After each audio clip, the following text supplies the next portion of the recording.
अस्सलाम वालेकुम guys and welcome to सालिया's किचन। आज मैं बनाने जा रही हूँ बहुत ही झटपट क्विक जो है आलू का सालन। तो ये बहुत ही इजी है और बहुत ही आसान बन जाता है, बहुत ज़्यादा बर्तन भी नहीं भरने पड़ते और बहुत ही क्विक बनता है।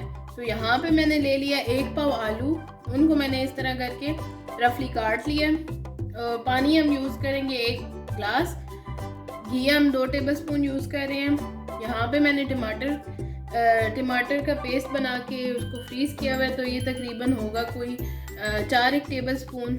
हरी मिर्च आप ले लेंगे, दो हरी मिर्च लेके उसको बारीक काट लिया। मीडियम 1 प्याज लेके उसको ऐसे रफली काट लिया। पहले जो मैंने लिए हैं वो है यहाँ पे सुर्ख मिर्च, नमक आप हस्बे जायका यूज़ करेंगे, हल्दी हाफ़ टी स्पून मैंने सूखा धनिया ले लिया, हाफ़ टी स्पून मैंने यहाँ पे ज़ीरा लिया है और हाफ़ टी स्पून कलवंजी ली है। तो बहुत ही आसान है, एक ही पैन में ये बनने वाली रेसिपी है। तो चलिए स्टार्ट। यहाँ पे मैंने ले लिया पैन में हम सबसे पहले डाल देंगे आलू और साथ में ही डाल देंगे ये सारी चीज़ें, ठीक है जी। और घी भी इसी में हम शामिल करेंगे, साथ ही डाल देंगे हम इसमें जो मसाले हैं हमारे, और पानी, ठीक है जी। बस इसको, ये हो गया काम हमारा आसान। अभी हमने चूल्हा भी नहीं स्टार्ट किया देखें, और हमने हांडी आदि बना भी ली है। ये हमने सारी चीज़ें अच्छी सी मिक्स कर ली। अब हम पैन को रखेंगे चूल्हे पे और आलू गल जाने तक पकाएंगे।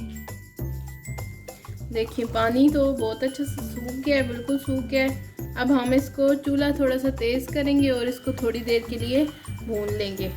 ऑलरेडी आ तो गया है बहुत ज़्यादा, देखें घी इसने छोड़ दिया है, लेकिन फिर हम थोड़ी देर के लिए भून लेंगे।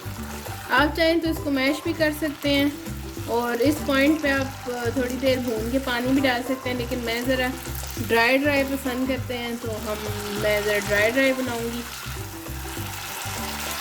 सब भून चुका है, अब हम इसमें हरा धनिया डाल देंगे।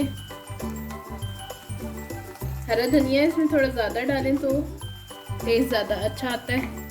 और इसको अच्छा सा मिक्स करेंगे और ये तैयार है। तो लें जी, तैयार है मज़ेदार आलू। तो ज़रूर ट्राई कीजिएगा और मुझे अपने रिव्यूज़ दीजिएगा। Like share and subscribe my channel. Thank you very much. अल्लाह हाफिज़।